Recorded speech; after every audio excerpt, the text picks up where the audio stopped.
Ji Diyarbekir Dembaş di 24 Tîrmeha 1923 de li bajarê Lozaniyê Swîsreyê di navbera dewletên serketî û binketiyên şerê yekemîniyê cîhanê de peymana Lozanê hate îmzekirin. Ku ew jê re dibêjin peymana aştiyê ya Lozanê. Lêbelê ji aliyê Kurdan ve gelo ev peymanekî aştiyê bû yan neya aştiyê bû yan ya şer bû.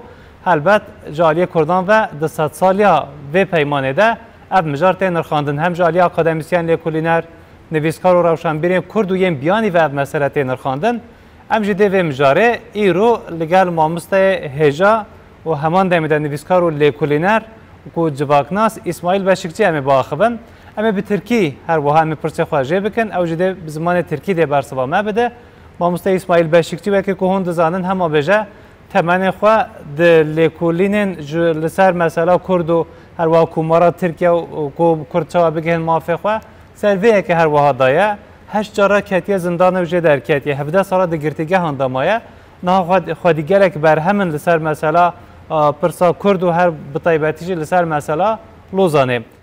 ساین hocam hoş geldiniz. Mamuste Beres hum bixêr hatin.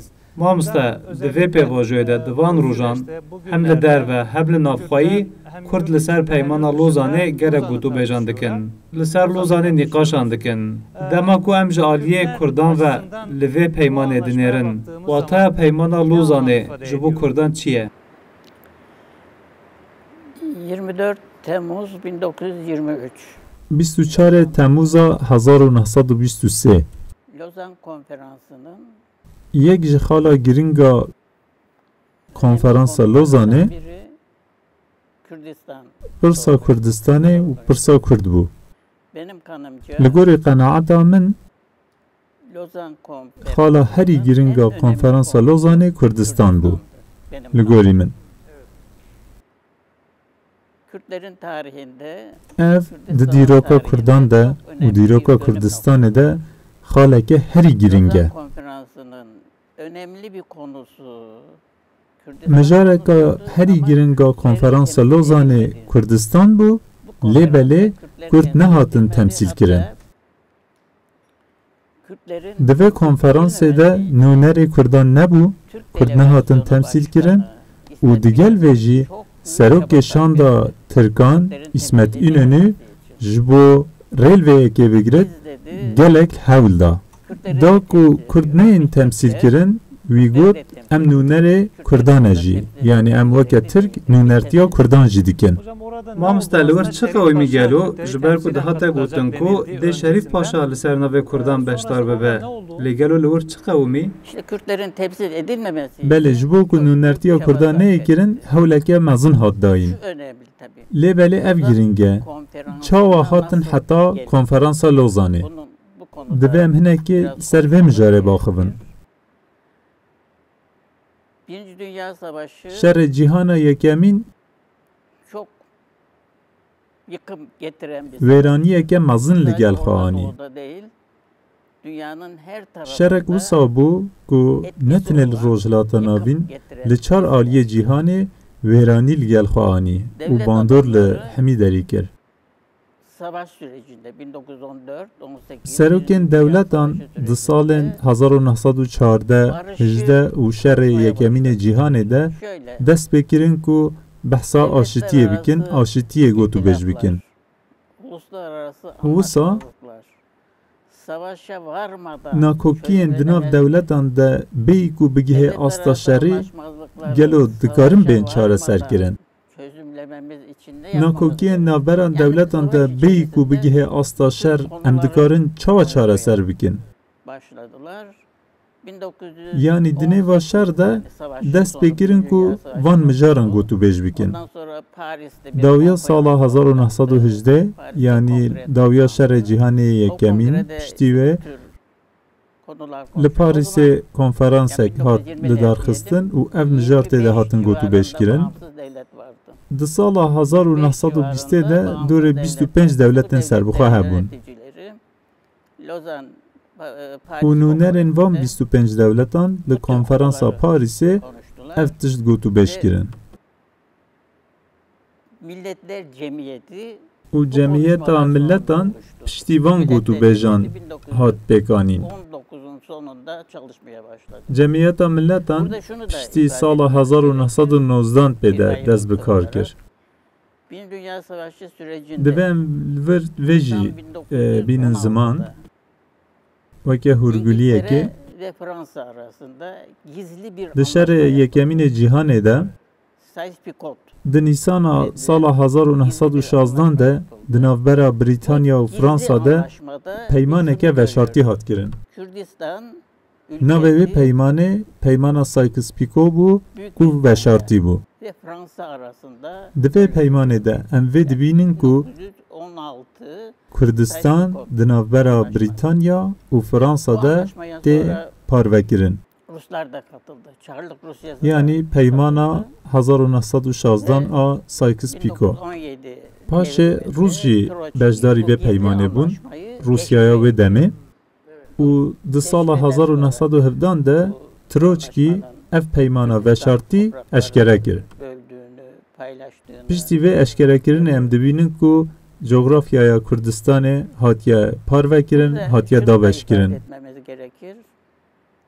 Di vê li vir em vê jî bibêjin Bu gizli anlaşma ev Kürdistan'ın peymana üçüncü veşartî bölümü, üçüncü parvekirina paylaşımı. Kurdistanê ya sêyemîn Yani Eğer cara bir sêyemînê ulus Kurdistan bi vê peymanê tê tarihinde parvekire. belirli bir dönemde bölünmenin heger di tarixa netewekê de paylaşımının hedefi oluyorsa, parvekirin, parçekirin kendisini tesîrekê bike ev kendisini xwe zêdetir dike. çoğaltan bir etki yaratmaktadır.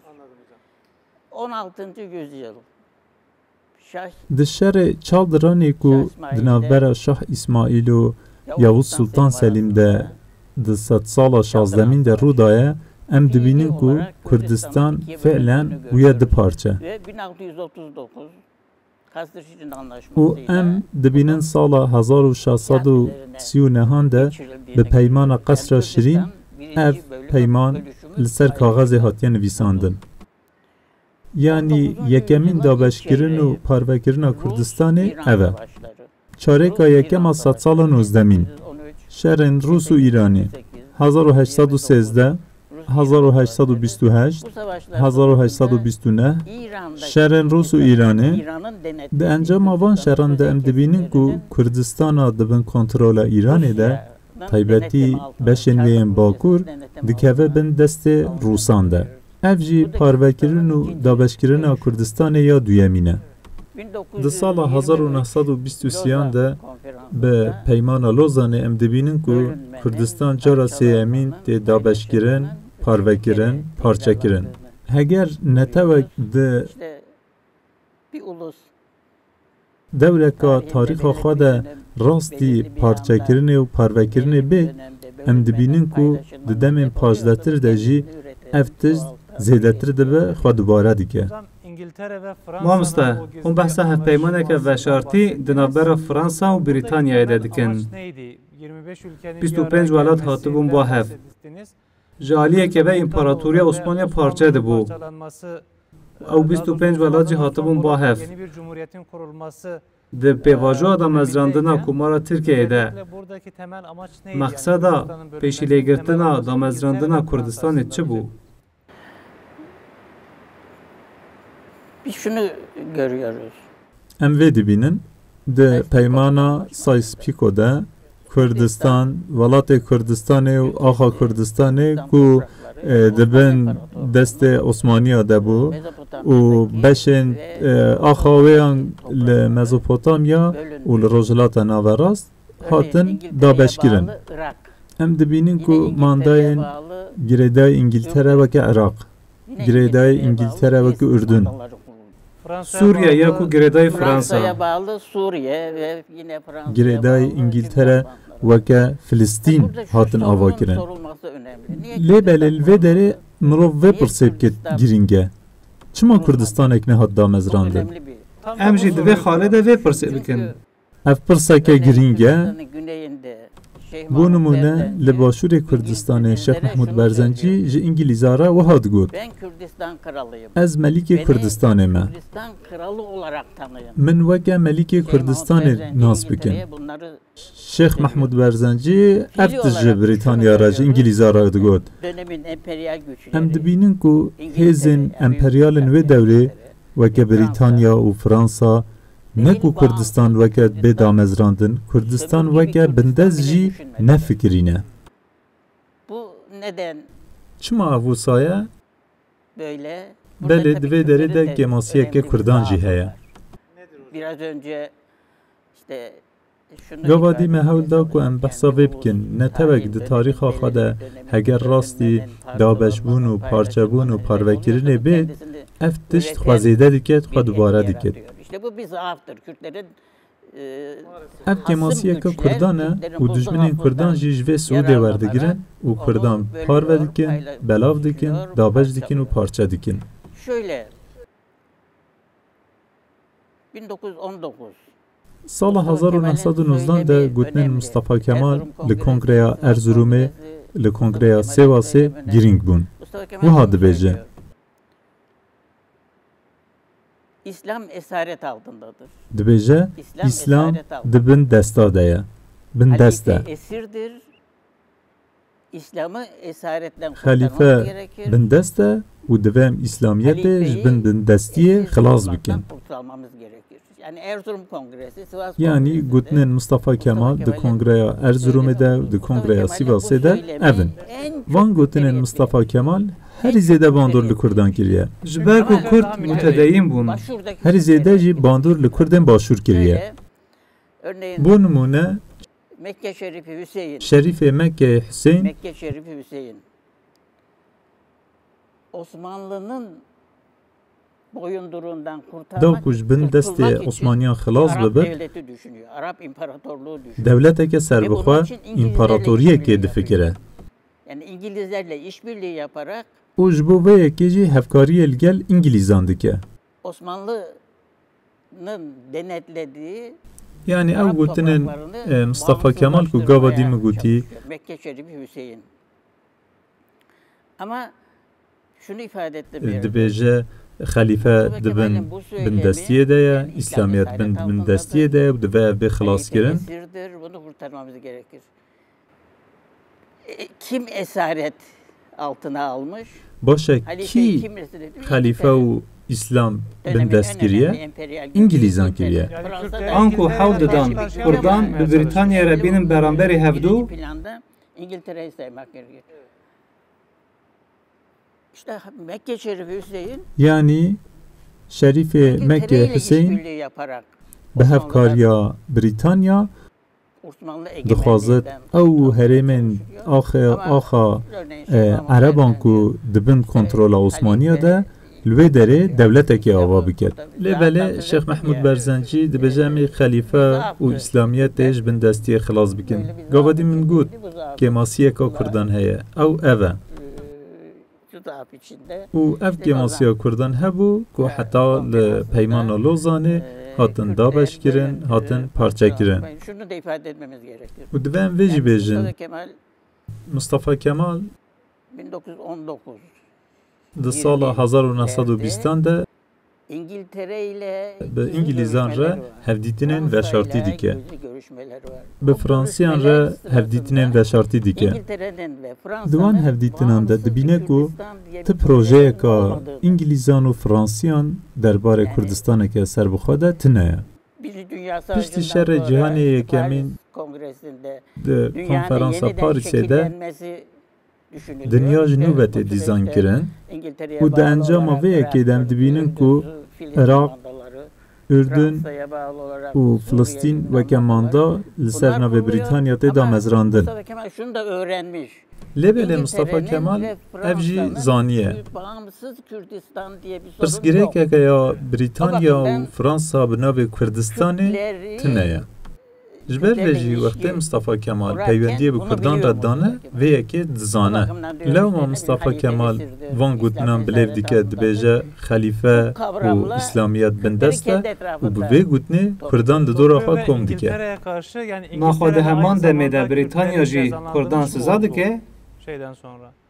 Tabii şimdi Mustafa Kemal Belê min gava dî behsa Şeyh Mehmud Berzencî kir söz ettim. Şeyh Mahmud ku dibêje da ku İslamê rizgar bike bi İngilîzan re şer dike. Mustafa Kemal Şeyh Mahmud'a yardım Mustafa da ediyor. Kemal arîkariya İngiltere'de Şeyh Mehmud savaşsın jî diye dike. yardım ediyor. Yani silah yardımı yapıyor. Yani mesela. arîkariya wî dike ku Para şerê yardımı İngilîzan bike. Yani Kürtler Arîkariya yapıyor? çekê Şu dide, yapıyor. arîkariya İngiltere'yle parayan savaştığı dide zaman û çima vê yekê dike gücün önemli bir ji ber ku kısmını wextê tu kaybedecek. şerê İngilîzan Demek ki- bikî tê lawaz bikevî.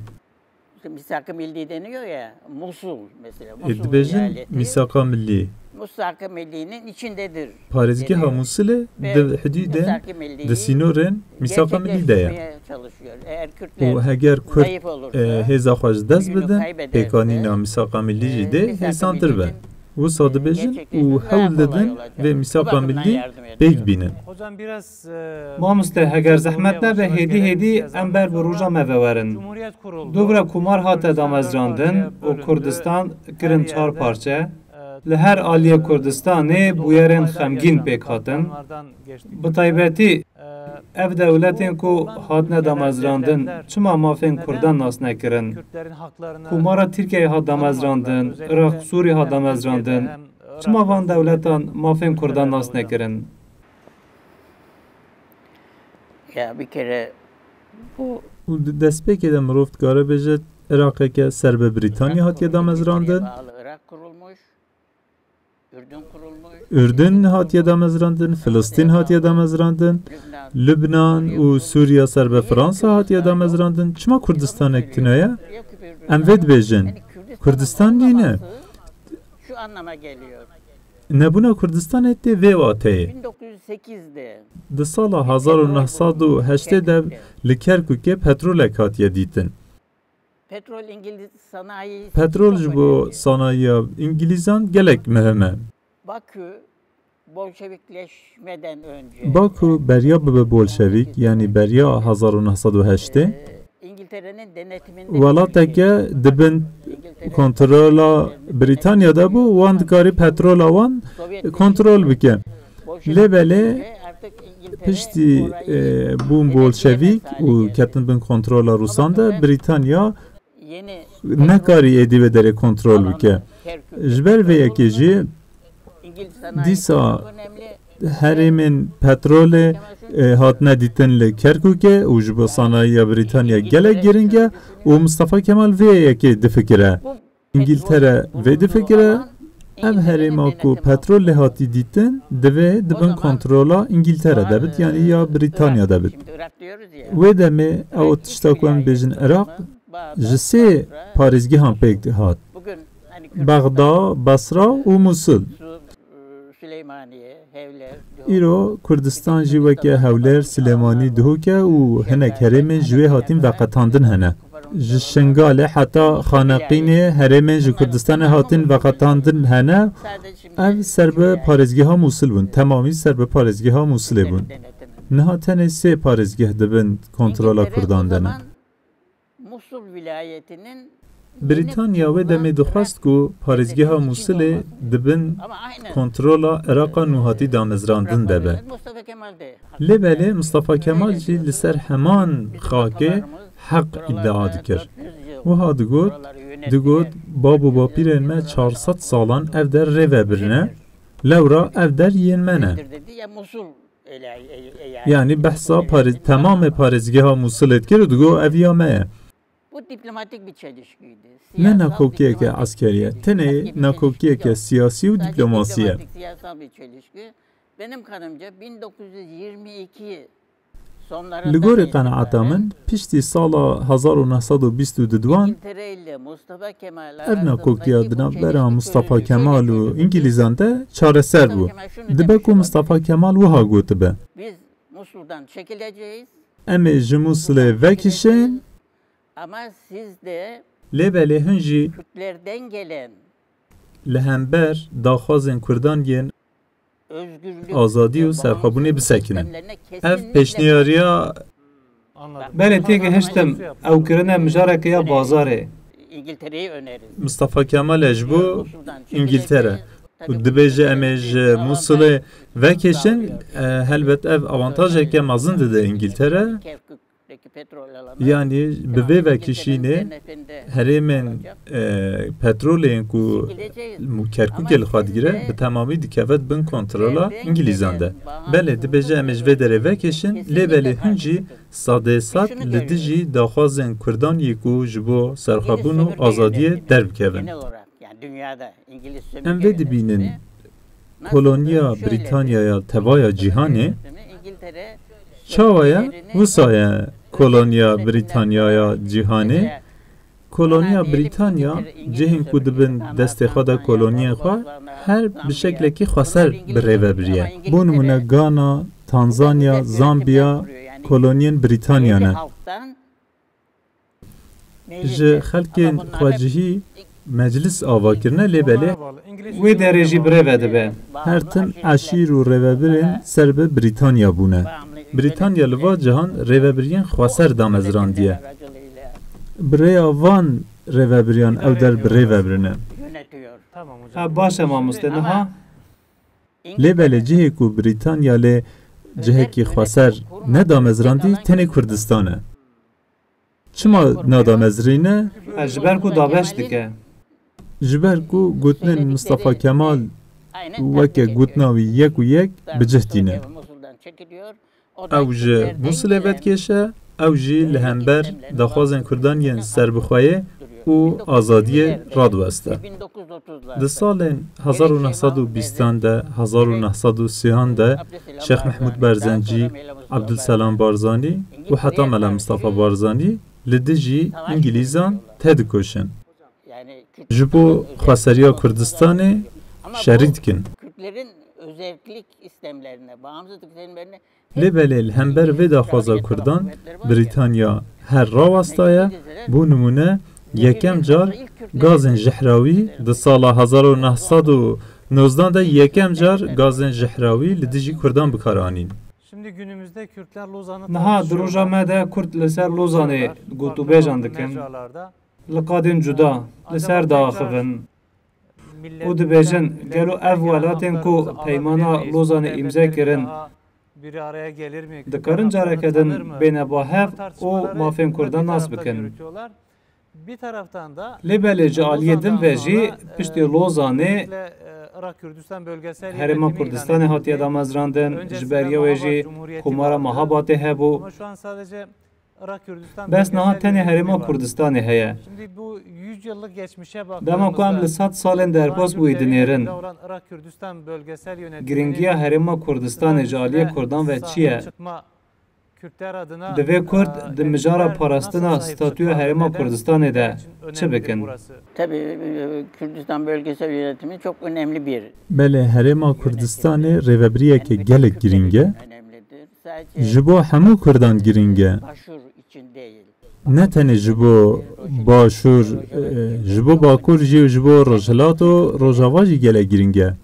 Kürdistan bölgesel yönetimi Naskirin û bihêzkirina Herêma Kurdistanê ji aliyê hemû Kurdan ve gelek giring e. Şurada vurgulamamız gerekir. Yani û divem vê jî bêjin her tarafta divê Kürdistan'ın Kurd her tarafında. li Bakur, Başur'da, Başûr, Rojava'da, Rojhilat û Rojava her yerde Kürtleri Kürdistan'ı divê Kurdîtiye bihêz bikin û biparêzin. özellikle Bakür için önemli. û taybetî jî li Bakur divê zimanê Kurdî gelek bê bikaranîn. Divê zimanê Kurdî di hemû qadên jiyanê de, di aboriyê de, di siyasetê de, di rêvebiriyê de û heta di eskeriyê de jî bê bikaranîn. Ev mijar li Bakurê Kurdistanê mijareke gelek giring e. Mirov dikare bêje li Başûr, li Rojhilat û li Rojava Kurd li zimanê Kurdî yanî li zimanê xwe xwedî derdikevin. Lêbelê li Bakur ne wisa ye. kültürlerine Kurd li ziman û çanda xwe xwedî derneketin li Bakur. bir zaaftır. Yani Ev kemasiyeke. Li Kurdistanê û li zimanê Kurdî mirov xwedî dernekeve, ev kemasiyeke. Diyorsunuz ya ne yapmamız Bo nimûne hin dibêjin kam çi bikin? Bu olumsuz Da ku mirov ji vê rewşa negatif xilas bibe, divê mirov çi bike? gerekir. Divê mirov Kurdistanê û Kurdan biparêze. Birbirleri arasında daha sıcak Divê Kurd ilişkiler di navbera xwe de geliştirmeleri peywendiyên germtir Türkçenin damezrînin. bütün alanlarda Giring e ku zimanê Kurdî di hemû qadan de, di qada siyasetê de, aboriyê de, rêveberiyê de, kültürê de bêparastin û bêbikaranîn. Çok teşekkür Em ederim. gelek Çok spas sağ olun dikin. Sayın Hocam. Sağ bun mamoste. Bele bi vî rengî em gihiştin dawiya bernameya xwe. Mamoste İsmail Beşikçî dibêje di vê serdemê de bila Kurd li Statuya Herêma Kurdistanê li çand û zimanê Kurdî yê zimanê xwe xwedî derkevin, belko vê dîroka xwe ya dramatik biguherin. Dema xweş bin.